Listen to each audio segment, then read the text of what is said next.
I will let Peg get started. Thank you. All right. Thanks everybody for signing on, and it's good to talk to you about NHSN again to my friends in Nebraska. I titled this particular presentation, How Time Flies, just simply because it's hard for me to believe that it's been 10 years that I've been regularly teaching NHSN, and how it's changed so much from being a small volunteer database to now over 28,000 facilities that submit to it on a regular basis. So because of that, there's a lot of changes that happen every year, and this year's no different.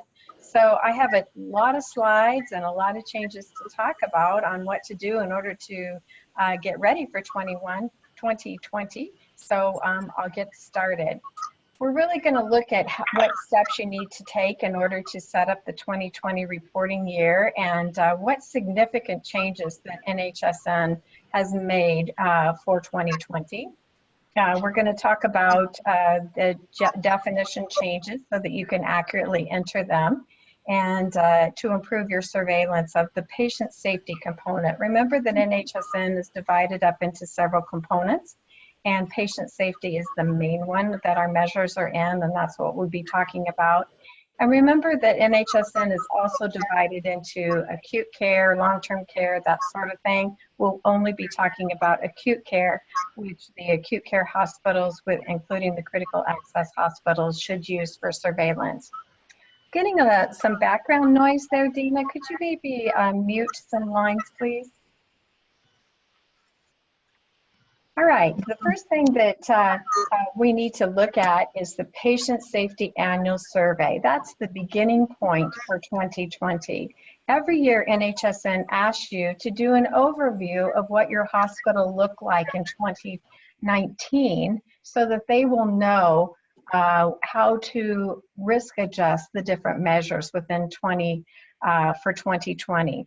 So this form is extremely important. The form itself, which I had a picture of on the previous slide, you will find it as the 2020 survey form. However, what you're looking at and what you enter it in is as your 2019 annual survey. So just so that you keep the dates straight. There are different surveys based on the component, which I mentioned before. Patient safety is one. Now, if you have a long-term care facility, that would be a different survey. Updates occur in the system every year, and you don't want to complete the survey until the update has occurred. Well, the good news is that the update did occur this last weekend. So right as soon as I finish speaking, you can begin this process that we're just talking about. You have to have this survey done by the March 1st of this year. If you don't have it done, they don't allow you to continue to use the system after that point in time. However, it is important that PPS hospitals, those that are not critical access hospitals, get this done by February 15th. That's because this is when your 2019 Q3 measures are required to be in. And you want your survey to as closely match the measures that you're being put in as possible. And that will make your benchmarks more accurate and be more helpful to you. You don't want to complete it after update, as I just said. You need to use prior year data. So you're using 2019 numbers for your bed size and for your patient numbers, admission numbers, that sort of thing. Because that data does align with your survey, that's why you want to get it in before February 15th, preferably. Key point here is you should not do this survey alone. There's a specific part for your neonatal intensive care director or your antibiotic stewardship person in your lab. So remember, you're the overall data gatherer, but you don't do it all alone. So where are you going to find this survey at? It's going to be on the NHSN website, so cdc.gov/NHSN. And this site is open to everyone, whether you're using the database or not. And each of the measures all look the same so far as having this format of training, protocols, frequently asked questions. So the survey is located under the Data Collection Forms tab, and you will find it right here under Patient Safety Component Annual Facility Survey Form January 2020. And right underneath of that is another important link. There's a PDF there that gives the table of instructions that tell you if you get stuck on one of the questions, this table of instruction goes line by line of the survey and helps give you information of what information they're looking for on the survey. Again, the annual survey really impacts your benchmarks. That's why it's important that you have the information correct and that you ask the experts in your different areas what answers are. And this just shows you, if you mark the wrong type of C. diff test, you will have the wrong type of benchmark. So what's new on the annual survey? Last year when I did the 2019 update, I spent probably 20-25 minutes on the annual survey. This year is different. There's not near the changes that there were, very minor overall. And I've just listed a few of them on this slide here. Neonatal section and the antibiotic stewardship and the water management section. All these questions were simply just rewritten because they had a lot of questions about them and they tried to be more specific so that people answered them correctly. They did get rid of a couple of questions, one in the neonatal section and one on antibiotic stewardship. I wanted to review just a couple of questions that tend to trip people up on the survey. Those of you that do not deliver babies, it's important on question 25 that you simply just select not applicable and skip questions 26 through 30. So if you have a labor and delivery unit, even well baby unit, you still need to answer these questions. Outborn admissions, what does that mean? That means babies that are transferred into your facility for care. So that's kind of an unusual term. And it's important if you are required to answer 26 and 27, that your total number on 26 of A and B, that should equal the total number that you have on 27 in the different weight classes.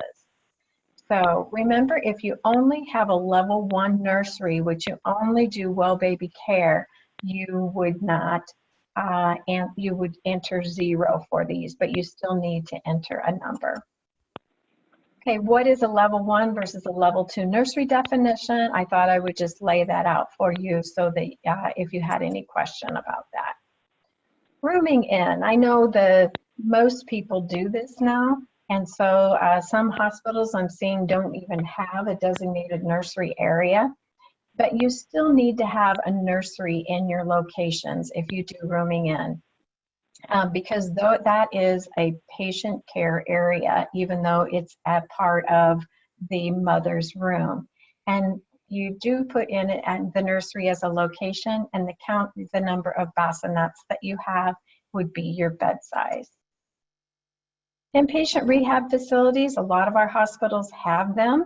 An inpatient rehab facility may be a certain section of your facility, and they should have a different Medicare number. And you know if you have a designated inpatient rehab facility because the letter R or T is in the 3rd position of their Medicare number.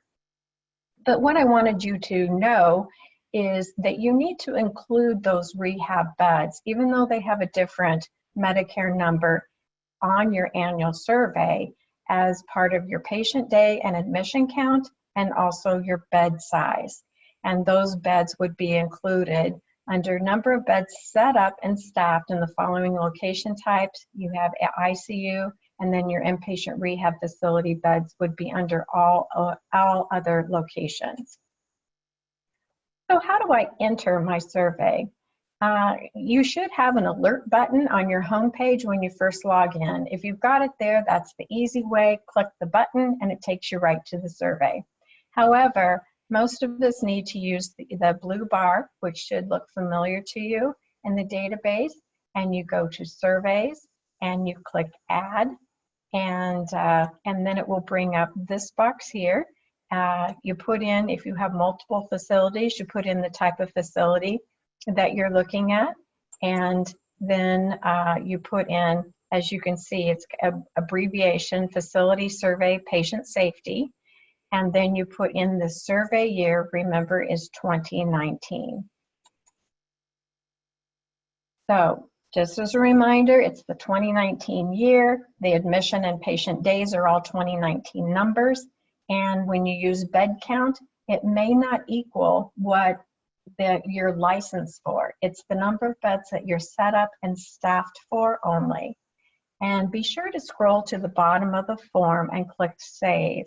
Data is saved only when it is complete. And you will know when your data is complete is if you've answered all the questions that have a red asterisk by them. That's the way the system works for every single area. Red asterisks are required information.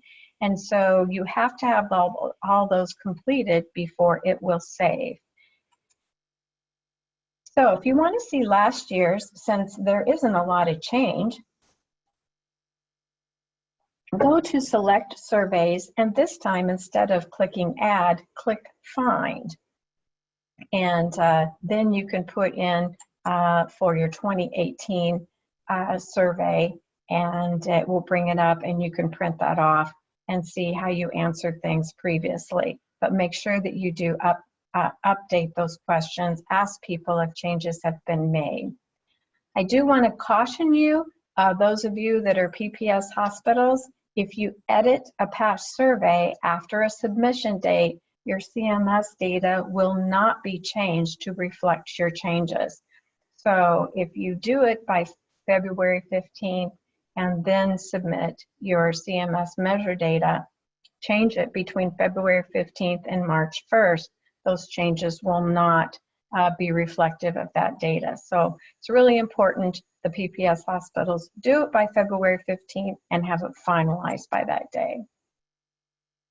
So just a few tips on it. Budget at least 75 minutes to complete the survey. Print off a blank copy of the survey and complete it on paper first so that you can enter it all at once. Make sure you consulted with the appropriate individuals in your organization. Use that table of instructions if you have any question on the about what you need, how to answer a specific question on the survey form. You do have to complete it all in one sitting, and again, the deadline is March 1st. So what's our next step in getting ready for the 2020 year? You really need to stand back and reflect on what facility changes have occurred. Have you added on any wings? Have you closed any wings? Have you added any new services? Have you gotten any new physicians that has changed your patient mix? So those are some things to begin thinking about. And then you need to also clean up the system. Verify the accuracy of what you got in your facility so far as your primary contacts and who your facility administrator is. If you've had any turnover in your infection prevention department and the people that are responsible for putting in this information, make sure that the correct person is up there. And so you want to go to facility information, and click on the link then that comes up that says contact information. And that's where you can reassign your main contacts for NHSN. It's important that this is the correct person, or if you've gotten new emails in your system, that is right, because that's who NHSN, when they have important updates, that's who they're going to notify, is by that correct email. And also remember, if you're the facility administrator and you're retiring or moving on to another position, make sure you reassign that position to someone else in your facility before you leave. Okay, locations are an important part of the setup and mapping of the NHSN database. We need to review our patient population annually. We need to look at any locations that have become inactive and inactivate them in the system. Construction relocations. I just want to note of caution there. There's some very specific guidelines if you're doing construction on a particular area and vacate that area for a period of time on how to handle that correctly. And so you might want to ask some questions before you make any changes in your system about that, so you don't lose any history of that area when you make those changes. Have you changed any area to more chronic care that it is no longer acute care? Have you added an inpatient rehab unit or an inpatient psychiatric unit? What do your swing beds look like? And so you need to make sure that those resources are correct. And right here is where you go to in NHSN in order to look at the locations. Okay, how do you determine patient mix for a location determination? Because remember, 80% is the number that you need to use in order to know whether that patient location is allocated correctly. What should you use? But acuity billing data is considered the most accurate depiction of the patient's illness and the reason for being in that unit. If you don't have acuity billing data for that area, admission transfer diagnosis can be used. You should use 1 year's worth of data. If not available, at least 3 months is acceptable. But you should make every effort to use as much as is available. So if you have 6 months, use 6 months instead of 3 months. Where do you find there's a big document on the NHSN website that tells you about the different CDC locations. There's over 200 of them. This is where it's at under supporting materials, and you click on CDC location labels and location descriptions. Changing locations is a big deal. You might want to get some additional guidance before you make those decisions, because those really impact your benchmarks. And those of you that have required CMS reporting, this can make a big difference in correct validation too. Okay, for 2020, a new location was added. In the past, there's only been 3 options for the levels of a neonatal intensive care, and they have divided out a 4th option now. They have added a level 4 neonatal intensive care unit. This is the highest level of a neonatal intensive care, so this won't impact many of you. It's located within an institution with the capability to provide surgical repair of complex congenital or acquired conditions. So this would really be a high-level neonatal intensive care unit, one that transports and provides outreach education. So this is really a big deal.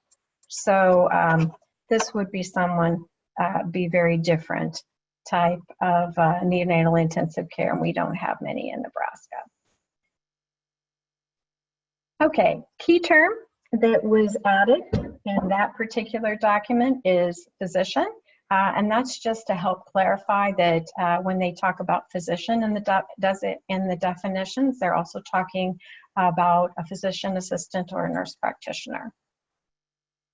Another reminder about inactive locations are sent to CMS if you still have them in your reporting plan. That's why you need to not include them. And if you inactivate a location, you cannot add new data.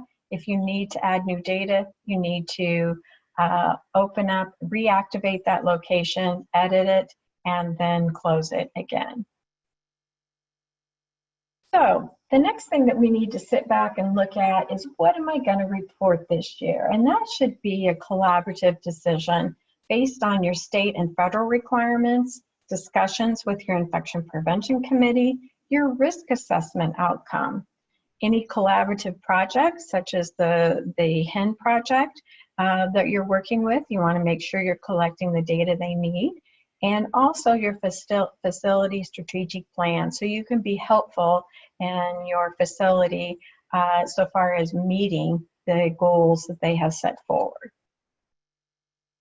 So once you've decided what you need, what measures you need to report based on that information, you need to add your monthly reporting plan. So you go again to your blue bar and go to the section called Reporting Plan, and then you click on Add. You add the month and years, January 2020, and then you add, first of all, under Device Associated Module, that is all based on the location. So each location, you're going to do one of the device associated measures, which would be CLABSI, CAUTI, ventilator associated events. You put in the location and then do check marks by those measures you're going to report. If you're going to do more than one location, then you click on Add Row, and that allows you to add a row and allows you to then put in a second location and then do a check mark over those additional measures that you're going to report. Okay, I just wanted to then also highlight on the reporting plan how to put in, if you're reporting Clostridioides difficile, I'm trying to get used to saying that correctly, that under the location should be facility-wide in, not an individual location such as 3 South or 5 North or whatever. It should be facility-wide in. You put in the type of MDRO, which would be C. difficile. You would use the same method for MRSA bacteremia. Under lab ID for C. diff, you would use all events. If you're doing MRSA bacteremia, it would just be the blood specimens only. When you save that, what should happen is that your emergency room location, if you have an emergency room in your facility, that if you're acute care hospital, you're supposed to have one, that should automatically fill in. If it doesn't, that means that there's something wrong in how you have your facility mapped. And so you need to be asking questions about that. It should fill right in if you've got an emergency room or a 24-hour observation unit, either one of those, and then you complete them as I said before, that those would be filled in and the type of organism would be filled in. Whenever you put that in the reporting plan, then that means that those are areas that you need to report on. You need to report the monthly encounters for your emergency room, which is the number of emergency room visits. And then you would also report any events that occurred in the emergency room relative to that particular measure. Spend a little time on your January monthly reporting plan. Make sure it's right, and then click on Save. Go on to the next month, change it to February 2020. Now you've got it made. Now you can just do copy from the previous month for each section, and it will fill in what you put in from January, and then you can save it. Then you can go on to March. And I encourage people to go ahead and do the whole year while they're at it, because you can never enter data into a month unless you have a monthly reporting plan. I get calls a lot of time from people, my data won't go in, it won't let me do it. And the first thing I check is whether their monthly reporting plan has that measure in there. So, a summary of the setup for 2020. Print off your paper copy of your annual survey, distribute it to your key information sources, complete it in the database, review and update your contact information, review and update any location changes. I really strongly promote, if you're going to make a location change, now is the time to do it. The other time is July 1st, but January 1st is much better, because the measures for NHSN are based on a calendar year, and then your analysis and reports will be more accurate. And then the 5th step is set up your 2020 reporting plans, as we discussed. Okay, that's a quick overview of setting up for 2020. This is the part that I really wanted to get to, because there are some significant definition changes for this year. And so I wanted to make sure that you were aware of those. We aren't going to go through every single change for 2020 because some of them are pretty minor, but we will go over the significant ones. Okay, one of the things that they wanted to remind people of, simply because a lot of places are getting new electronic medical records, that you need to, for 3 months, do a manual collection of your denominator count. So how many central line days, how many Foley catheter days I have, and make sure that matches to what your electronic medical record is giving you so far as counts. It doesn't have to be exactly the same, but it does need to be within 5% of your manual count. In order to just then, from that point on, then you can use your electronic data. And then they clarified date admitted to the facility as the first calendar day a patient is in an inpatient location. You know, where this runs into issues is a person comes into an emergency room, and sometimes emergency room times can be very extended stays at this point in time. So say that a person came into the emergency room at 10 o'clock on January 2nd. And they were assessed, evaluated, determined that they needed to be admitted. They did not get to the inpatient unit until 2 o'clock in the morning.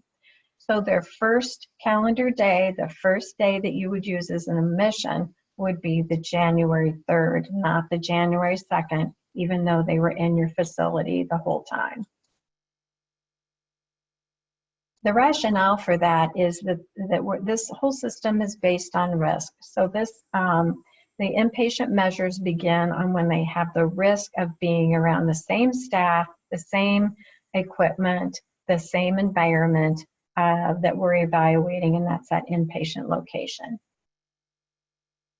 All right, one of the things that NHSN maintains is what's called an organism list. What that organism list is their listing of all the organisms that they feel are pathogens or common commensals or mucosal barrier injury organisms, or the things that they consider to be urinary tract infection pathogens or the UTI bacteria. This pathogen code update was changed pretty dramatically. They decreased 463 terms under all organisms, 80 under common commensals, 127 for MBI, and 452 that were UTI bacteria. So it may behoove you when you get a positive culture to see if the name of those organisms are on the pathogen list. Okay, now we're going to look at changes in the individual measures. The previous ones were just changes in the whole global system. So the first one we're going to talk about is laboratory confirmed bloodstream infections, or commonly referred to as CLABSIs. All right, there are 3 definitions for laboratory confirmed bloodstream infections. We're talking about the first of those 3 definitions that were changed. Okay, we're talking about non-culture-based testing methodologies, and it's abbreviated as NCT. What these are tests that identify the DNA in the specimen versus ones that are plated and cultured in order to define the organism that is present. So what they're saying, if you collect blood, if blood is collected for a culture within 2 days of doing one of these non-culture based testing methodologies, which a lot of times we refer to as different rapid antigen tests or PCR tests, they have several different names. Disregard the result of the non-cultured testing and use only the result of the culture to make a determination. If no blood is collected for culture, you can use that non-culture based technology. So what this means is you need to have a conversation with your lab about what type of testing they're using on for your blood cultures. And these rapid antigen tests have become very, very popular simply because you get the results so quickly. So here's a snapshot of the new protocol manual change for that first definition, and it says basically what I just said before. Now the big change here is now for the second and third definition under LCBI. You no longer can use these non-culture-based technologies to meet these criteria. The difference between LCBI 1 and the 2 and 3 is these are common commensals. Common commensals tend to be contaminants, and so you can no longer use the non-culture-based technologies, only cultures, in order to meet these two definitions. So that could be a big change, and for some of you that aren't doing cultures, you might have to have a conversation about whether you are going to need to do those again. So this is the definition for LCB2 and LCBI3. So this is what it looks like. See, you can see it is only identified by a culture for 2, and for 3, the same, is identified by a culture. All right, the other big change in the CLABSI or the LCBI criteria is last year they had several risk factors that they considered to be optional. And so you could do surveillance for them, or you didn't have to do surveillance for them. But now this year they gave you a year to figure out what you were going to do with it. Now those same risk factors that I have listed on the slide here are now required. So you must evaluate patients whether they have Munchausen syndrome, or observed or suspected patient injection into a vascular line. There are several frequently asked questions about this particular item, because people have asked, does this mean if, you know, confused patient is biting the line, if they're pulling at it and picking at it and all that? Doesn't mean any of those things. This is observed or suspected patient injection. An example of that is a facility had a patient that they knew suspected that they were doing patient injection, but with their permission, they put in a video camera, and they did, through the video surveillance, observe them taking toilet water and injecting that into their line. This is observed patient injection into a line. Or someone who may be a drug diversion type person injecting into their vascular line. And it has to be documented observation. Okay, and then a matching organism identified in the blood from a site-specific infection, and there's additional criteria for that. And also group B strep in the first 6 days of life. Those are all required BSI risk factor fields. So remember, even though if they meet these risk factors, it's still a BSI. So it does start a 14-day repeat infection time frame. And so remember that part of it, and use that appropriately. So when you enter it into the system, you would check yes or no to each of the risk factors that we discussed. And there were previous risk factors in there before, such as hemodialysis catheter. You go through those things, and then if they do, and then you, in last year I told you to write central line no if you said yes to any of these. This year you say central line yes, because now that they're required, the system is automatically going to take out these particular events from your analysis. So you want to go ahead and say yes, so you know what your exclusions are for the central line. So in summary, go through each of the risk factors. This is required. And if they have a central line, you do mark central line yes. Okay, secondary bloodstream infections. There were some other minor changes they made to these two tables that I have pointed out before when I've done NHSN training. These are important tables to use for secondary bloodstream infections. It can save you a lot of time.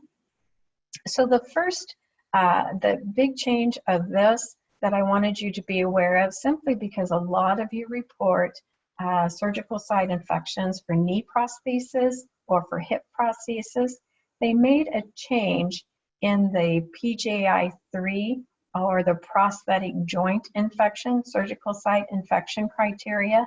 They added the third way that you can meet that particular definition on this table. And so right here you can see PGI, and if they meet PGI-3 and have a positive blood culture, they may, that particular LCBI could be secondary to the prosthetic joint infection. And that would be important information. If you've got questions about it, I put what page of the BSI protocol manual you would find that under. Okay, I think it's time to do a little bit of practice here about some of the things we've talked about and just some general NHSN important points to remember. So we're going to talk about a patient with a central line that has a positive blood culture in the emergency room of Staph aureus on November 1st. So do I enter this into NHSN? No, it's present on admission, so you would not enter it into NHSN. Okay, does this start a repeat infection time frame? Yes would be the correct answer. And what is the date of event to start the repeat infection time period? Well, that would be November 1st, because that becomes the date of event for an LCBI1 is always the date of the culture. So a subsequent positive blood culture is collected on November 11th that identifies Pseudomonas aeruginosa. Do I now have a primary bloodstream infection? Well, if I said before that this starts a repeat infection time frame, wouldn't I just automatically say, no, I don't have a primary LCBI because it's within the 14-day period of that repeat infection time period. However, I want to highlight something here. You must investigate that present on admission positive blood culture to determine if it is a primary or secondary bloodstream infection. So I want to give you an example here. So it depends was the answer to that last one. In the first scenario here, this is what we had. Very straightforward, admitted on the 1st, Staph aureus, began our 7-day infection window period. Date of event is the 1st day of admission, started a repeat infection time frame, so Pseudomonas was in it. So yes, it's not the primary LCBI is up here, but it's present on admission, and so you would just add the Pseudomonas, be considered as part of this particular event. However, in the second case here, we have the same issue, and you look at what has happened, and you find out that that Staph aureus infection, that person was admitted for a surgical site infection that matches a definition for a surgical site infection with staph, and the staph of the blood culture matched that surgical site infection. So that bloodstream infection, the staph, is a secondary bloodstream infection. So a secondary bloodstream infection does not start a repeat infection time period for the bloodstream infection. It starts a repeat infection time period for the surgical site infection. So when you have Pseudomonas 11 days later, it would not be part of a bloodstream infection, secondary repeat infection time frame, and that Pseudomonas would be considered a primary laboratory confirmed bloodstream infection. Okay, and every time that I mention mucosal barrier injury, everybody's eyes sort of roll. It's kind of a tough definition to understand.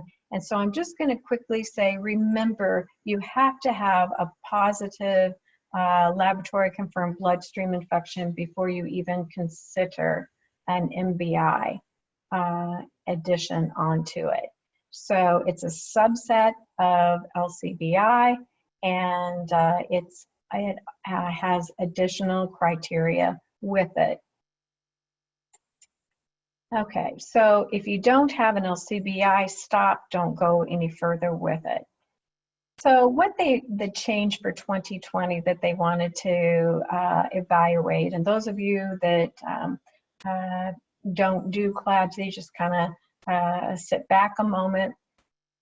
What the change is a non-MBI organism is not assigned to an MBI bloodstream infection when the culture with the non-MBI organism is collected during a bloodstream infection, repeat infection time frame that's secondary to an NHSN site. So let's look at that a little bit. The MBI designation will not change to an LCBI event, and that's what's new before it did. Okay, so you got a blood culture of E. faecalis is identified during the BSI-RIT, and so that's setting the bloodstream infection a repeat time frame. Remember, that's from the LCBI event. Okay, but here you have a skin culture with staph, and later a blood culture with staph. So this blood culture is secondary to this. It does not have anything to do with this bloodstream infection over here. So you have two different things going on. This blood culture is secondary to this, and this is an MBI, LCBI separate. So there's two separate events here. Okay, that's all the changes in CLABSI. That particular measure definitely had the most. So just some quick things about symptomatic urinary tract infections, or we usually refer to as catheter-associated urinary tract infections, are the ones that we enter into NHSN. They added clarification that less than 65 years of age to all of the examples. And so I just want to make a reminder, it's 65 and equal years of age. So the person must actually be 66 in order to use those changes that are made because of a person that is 65, less than 65 or equal. Okay. And just a reminder that a urinary tract infection cannot be secondary to another site of infection. So we talked about CLABSI a little bit. You know, bloodstream infections are the only ones that can be secondary to another site of infection usually. Okay, so let's talk about that change of 65 years of age when we use fever as a symptom in urinary tract infections. So the criteria in order to use fever in a patient, because remember, fever is one of those symptoms that you use regardless, whether there's even some other cause that you know of. That catheter has to be in place for more than 2 days in an inpatient location on the date of event. So yes, no to that. Either still in place or was removed the day before the date of event. So let's look at that situation just a little bit. We have a 70-year-old patient with a fever of 100.6, so you know that's greater than the 100.4 on day 2 and on day 7. The Foley catheter was removed on day 6. Can you use fever as a symptom for a catheter-associated UTI in this particular patient?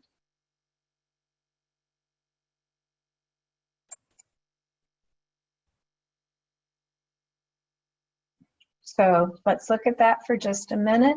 Date of event here. Was that catheter in place 2 days before the date of event to use fever here?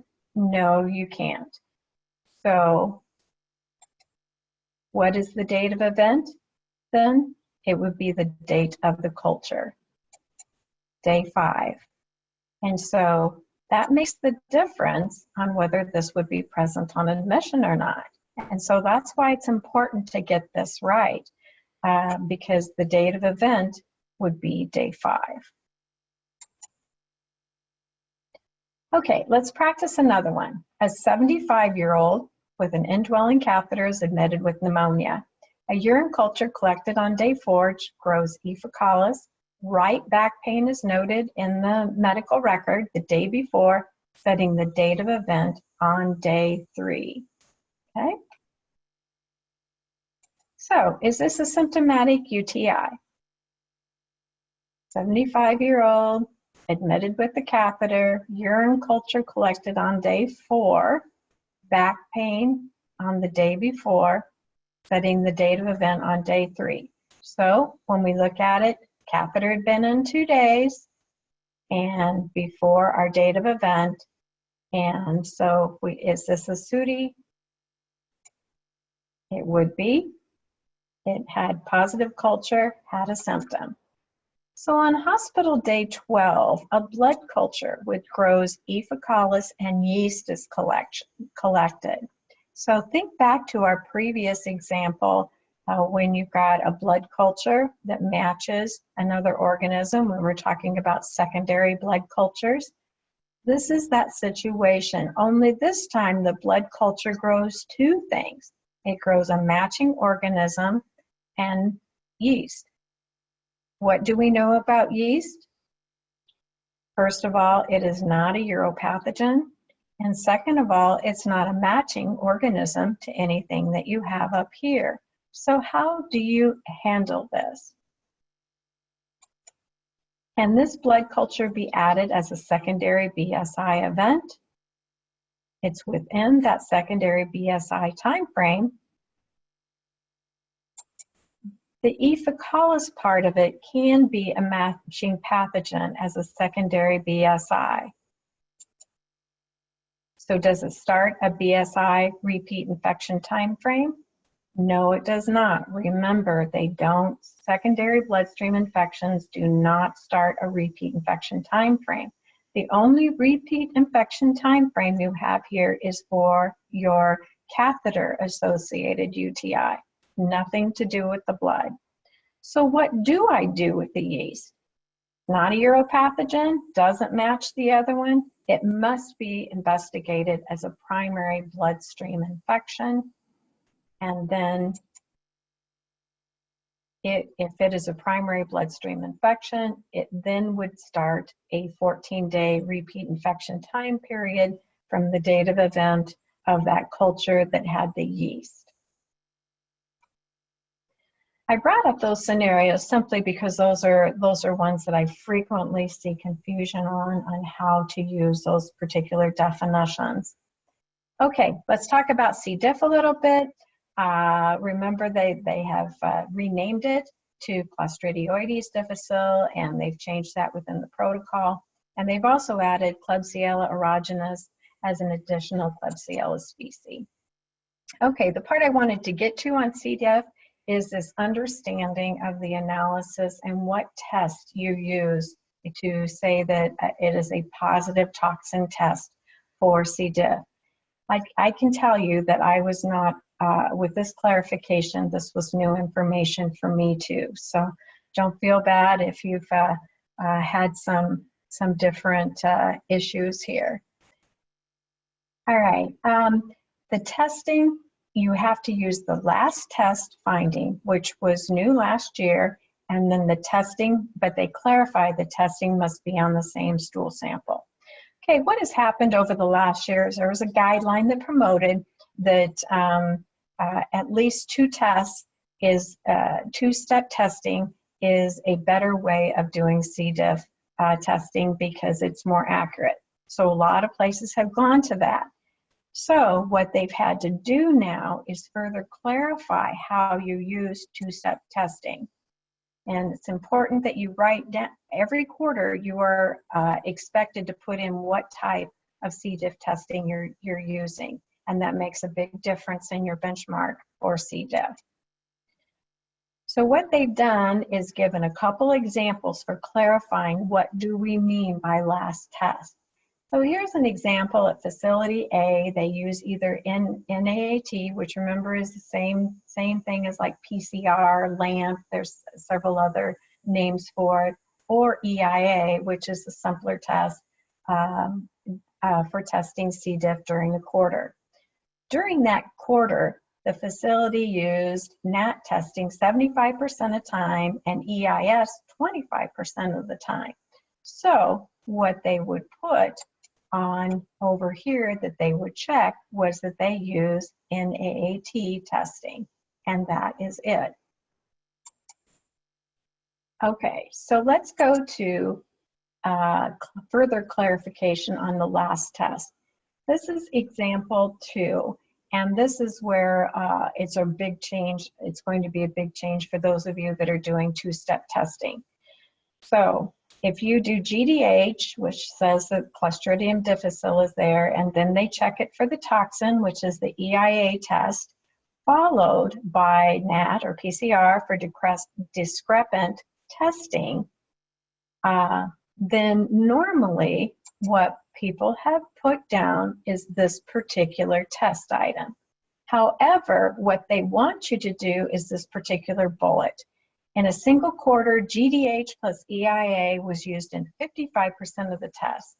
They only had discrepant results on 45% of them, so they reflex them to NAT. So what they want you to have put down was not this one as your quarterly test, but this one, GDH plus EIA for toxin, and not any mention that you use nucleic acid amplification at all. So that one would be switched from there up to there, and that needs to be evaluated quarterly. And again, this is just a graph in order to that last test that they put in here. So let's practice for a minute on positive specimens. I still see mistakes made here. Remember, it's a duplicate that you don't put into the system. It's within 14 days from the last positive in the same location. So positive specimens were done on September 1st in ICU, on the 6th in ICU, the 17th on 4 North, and the 30th on 3 South. So which ones would you enter into NHSN? In the interest of time, I'll just tell you, it'd be the 1st, of course, it was ICU. You wouldn't the 6th, because that's the same location. You would the 17th, even though it's less than 14 days from the last positive, because it's a new location, and again the 30th because of the new locations. SSI, the change there is simply an update of the ICD-10 and CPT codes. It's really important that you use the 2020 operative procedure codes for your January 1st surgical procedures. And so they have a whole new list of just the procedure code updates. You need to use the 2020 codes for 2020 procedures. And there is that separate file, which is nice. I'm pointing this out because there were 54 additions to ICD-10 codes for colon, and colon is one of our 2 required measures for PPS hospitals. So it's really important that you get those to your IT department and that you're pulling those additional charts. This is just a chart they put in there to help determine scope, since that's a hard question to answer. So on the ICD-10 number, and remember that's this number right here, if the 5th character of that is a 4 or an F, then it should be on the scope question, should be yes. Couple of other key terms, equivocal imaging. If you see that term on your medical imaging studies, you need to have additional documentation that specifically says that, say, antimicrobial therapy or that there was an infection in order to use that particular imaging result. The other one that I think was important is visualization of pus or purulent drain includes from a drain. An imaging test evidence cannot be used to meet gross anatomic evidence. Imaging test is a whole separate finding. Present at time of surgery, they clarified that there has to be evidence of infection noted intraoperative and documented on the narrative portion of the operative note or report of surgery. So that's the only place you can look to find that information. Just because they have a class 4 wound class or a dirty procedure does not count for PATSOS. Few changes in Chapter 17, just to highlight, they're on the slide. Changes for Chapter 17 are on this particular document, surveillance definitions for specific types of infections. That's where you can find the specific definitions for skin and everything else there. SSI analysis was greatly expanded and clarified. There's some nice tables there.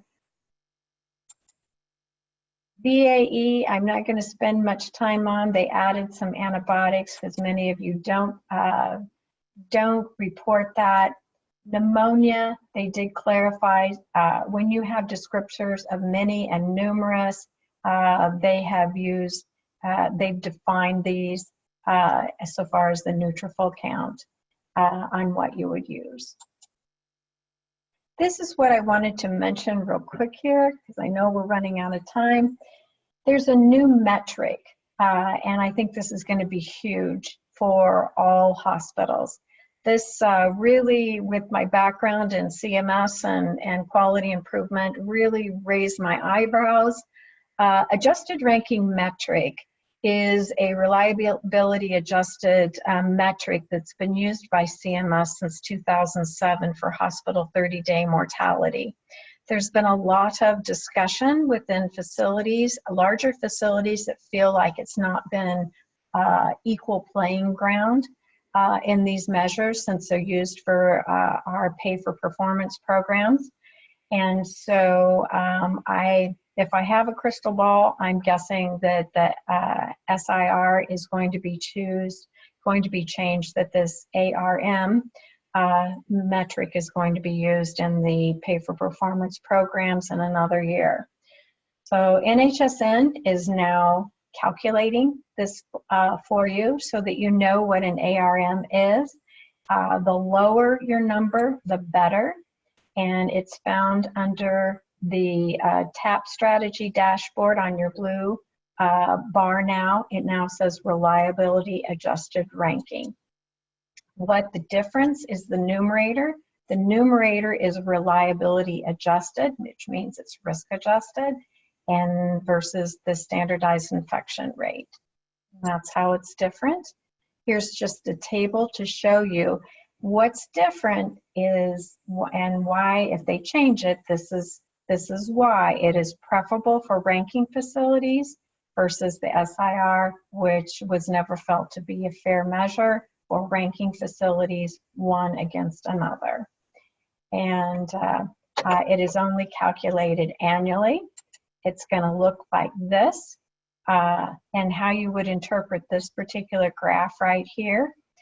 This particular hospital, as of July 1st, 2019, they had a reliability adjusted ranking of 56, which means that their CAUTI was better than only 44% of hospitals for the same HAI for that year after accounting for exposure. CLABSI, they did better than 77% of hospitals. But colon surgical site infection, they only did better than 9%. So some real quality improvement processes need to be looking at this one big time. This one has no data, which means that when there's a 0, that there was not an expected event to have occurred that year, and if you had one that year, then that should be investigated. So start reading, looking at that ARM. I think it's going to be important for those of you that have required reporting. Quickly, they changed the process of generating data sets. You can put in when you want to begin getting the information and ending. This can save you a ton of time. I know when I start looking at everybody's quarter 3 2019 data, I'm only going to generate data sets for that quarter. That's going to save a lot of time for big facilities. And then rather than a bar, they've got a circle, and on and on. So another year has flown by, the definitions have changed. You need to get help in getting your survey done. Now's the time to review your locations and adjust to facility changes. Get that monthly reporting plans in for all of 2020, and make sure you're usually using the latest 2020 definitions. I know I didn't leave much time for questions, and as I've told Dina before, that if you do have questions, because I know that this really takes up the whole hour, don't hesitate to email me. I would be glad to answer them for the group. So with that, I'm done, and thank you for having me again this year. All right, thanks, Peg. So from that, if you guys do have questions, Peg has her email here. Otherwise, if you want to send me anything, I can move that along to her as well. And I see there is one question, and I don't know, Peg, if you want to just answer that later. Okay, I can go ahead and answer it now if I know the answer. I can't see the chat. If you'd read it to me, please. It says, will there be a time, or is NHSN looking at developing a SIRS for critical access hospitals? It is just so hard to set benchmarks because we cannot relate to the SIRS nationally. Right. In the under reports on the NHSN website, they do have some benchmarks for critical access hospitals. They were able to do some there's a 2016 report there. I will give the link to that to Dana, and she can put that out for the critical access hospitals. There's some measures that they do have benchmarks for. Great, that would be helpful. Thank you. Okay, well, I guess we'll wrap up for today since we are a little over our time. And I thank everybody for joining us. And thank you, Peg, so much for your great presentation. And anybody, like I said, if you have questions, you can reach out to Peg or myself, and I will get it to her. And everybody have a wonderful afternoon.